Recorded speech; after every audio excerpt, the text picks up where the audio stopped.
All right, so on to episode 2, R2 Come Home. These 3 episodes did 3 things that pretty much I didn't think would happen. First episode made me hate Boba Fett. Second episode made me hate R2D2. Third episode made me hate most of existence, but nothing in particular. So yeah, I guess the third one is the best of the bunch. What I tossed around the words Mary Sue earlier. And in case you don't know, a Mary Sue is a character who is too good. Like, unrealistically good. Usually made for the point of fanboy-esque reasons. This is mostly done in fan fiction. And they basically turned Boba Fett into a silent but deadly bounty hunter, as what we see in episodes 4 and 5, or 5 and 6. The original trilogy, and turns him into a annoying, whiny kid. Next thing they do is completely ruin R2-D2 for me. The second episode picks up shortly after the first one, where the ship that the Jedi were on crashes on a nearby planet. I don't remember exactly which one. And they crash, and the Jedi go to investigate it after the 3 bounty hunters, well, the 4 bounty hunters technically, realize that it didn't take, and they're going to have to go find the bodies. Apparently they're working for Dooku, who wants the heads of these Jedi because Dooku's evil. It's what he does. So they land the ship, and they can't find any of the people, any of the important characters. Most importantly, Captain Killian, I believe his name is, who is from Space Scotland. He probably knows about Jace in Space Australia, but anyways. So they land the ship, and they check some of the bodies, and some of them were dead before they landed. I don't know how he can tell from the scuff marks on the armor, since he doesn't do a proper autopsy, but Mace Windu apparently just talks to the Force and finds out that they were killed execution style. No. No one on this ship was killed execution style. The only person that Boba kills directly is the guy who stepped on the tripwire of the bomb, which was killed by an explosion, and the guy who he beat to death and shot in the chest with the blaster rifle. Frustratingly, he checks this on 2 bodies and says they're both execution style. Who's the second?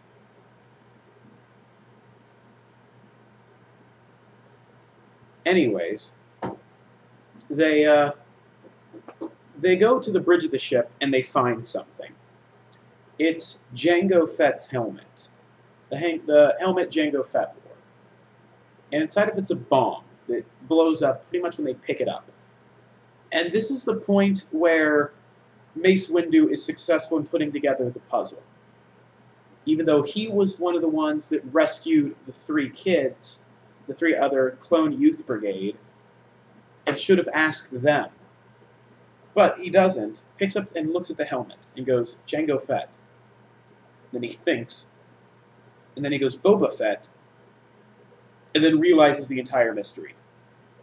It's one step away from the diner scene in Black Dynamite, where they find out who the bad guy is through a completely contrived bunch of complete jumps in logic. But there it's played for laughs. Here it's only 2 jumps and played for serious. So it blows up, and you see in the distance the explosion happen, and it blows off a major part of the ship. So R2-D2 comes to find them after fighting off, and I do mean fighting off, a couple of 2 large alien creatures. Yeah, and then he flies up using his little rocket things. You know, the little tiny rocket boosters that pop out the side. And this pisses me off almost as much as Sith alchemy. he just has these things, and he flies with them, and he only does it in the prequel trilogy.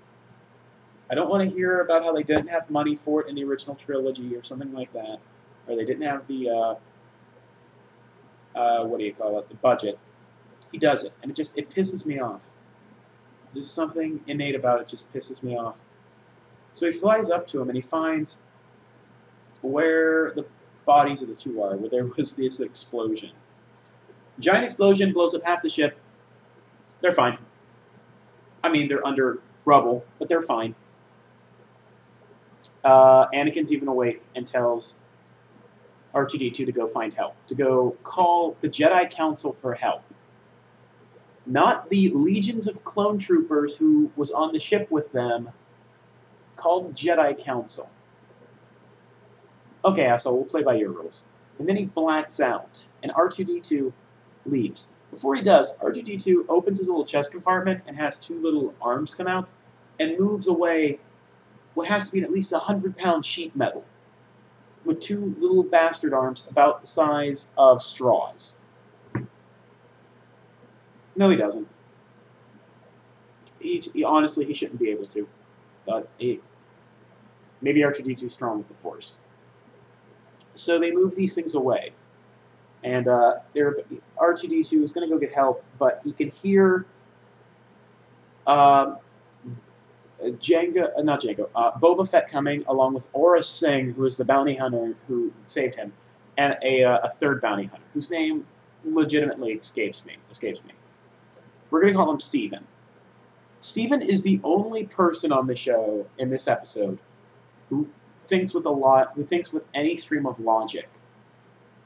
He questions why they blew up a ship just to kill blow up the Federation frigate just to kill Mace Windu. He didn't understand why they took hostages, since it's revealed that they took the captain, an admiral, and a officer hostage to lure out Mace Windu. Because, the reason they're killing Mace Windu is Boba Fett wants to get revenge for the death of his father. Since Mace Windu killed him during the Battle of Coruscant, or Battle of Geonosis. So, he continues pointing out the flaws in their logic and the plot holes, making him the only likable character. But, nope. They call him a pussy.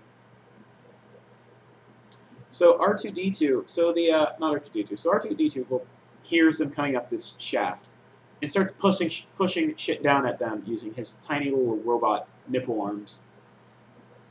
And he drops down some really large items, stuff he really shouldn't be able to push. And then when he sees that doesn't work, he throws a thermal detonator down the shaft. So this Astrotech droid does in fact have murderous tendencies. Think that one over. So R2-D2 goes down to Mace Windu's ship and gets in it and takes off. And the other bounty hunters assume that Mace Windu's in the ship and chase after him. So this brings up a couple of problems. One, they are unable to figure out that Mace Windu is not in the ship and it's just R2-D2 piloting it. Second, R2-D2 is, as I mentioned, an Astrotech droid. He pilots this thing like an absolute freaking ace. So good that he can dodge Boba Fett's Magic Mary Sue bullets and is able to hit the hyperspace jump and get away from them. Somehow. So this raises a couple of issues between how an Astrotech droid can pilot pretty much better than a human can, how all of a sudden that special shooting power that Boba Fett has dries up completely when he cannot shoot a ship flying in a straight line in front of him, and how and basically why these ships even require human pilots when the droids can pilot it just as well. Why even have the human element? Why not just have the droids fly it? By the way, as I said about the aesthetic being unpleasing, all of the ships in this show really look annoying to me. What makes them frustrating is the fact that they're all incredibly streamlined. They're super slick looking. it doesn't really fit the Star Wars ideal when you think about it. They're all, arrow shaped. Anyways, that's just me. So, Samuel L. Jackson Mace Windu turns and looks to Anakin. Oh, by the way, another great one. Mace Windu is also covered up to debris, up to about his, chest, and he turns over. Apparently, his body is loose enough that he can turn over and face Anakin, but cannot pull himself out of the binding, out of the giant pile of rubble, even though there really should not be any reason why he cannot pull himself out. Anyways, so he does this, and he then uses the Force to move off some of the debris that's trapping him. Why doesn't Anakin do it when he was conscious? The only thing I can think of is if for some reason using the Force requires a somatic component that requires you to hold your arms above your head and do the to move stuff using the Force. Okay. Why not? So, while unable to really save himself, well, they eventually do, oh, here we go. By the way, we're about to increase the Mary Sue count up to 3. R2-D2 flies the ship back to Coruscant, lands, goes to the Jedi Temple, and goes into a briefing room that is currently being occupied by Ahsoka Tano and, God, what's his name? Plo Koon. I don't have any issue with Plo Koon. He was in episode 1 and 2, didn't really do too much, but he was there.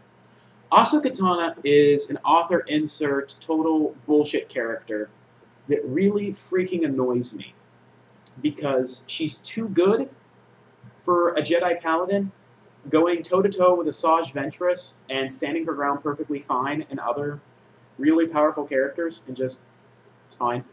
Dual wields lightsabers, which is a bullshit style because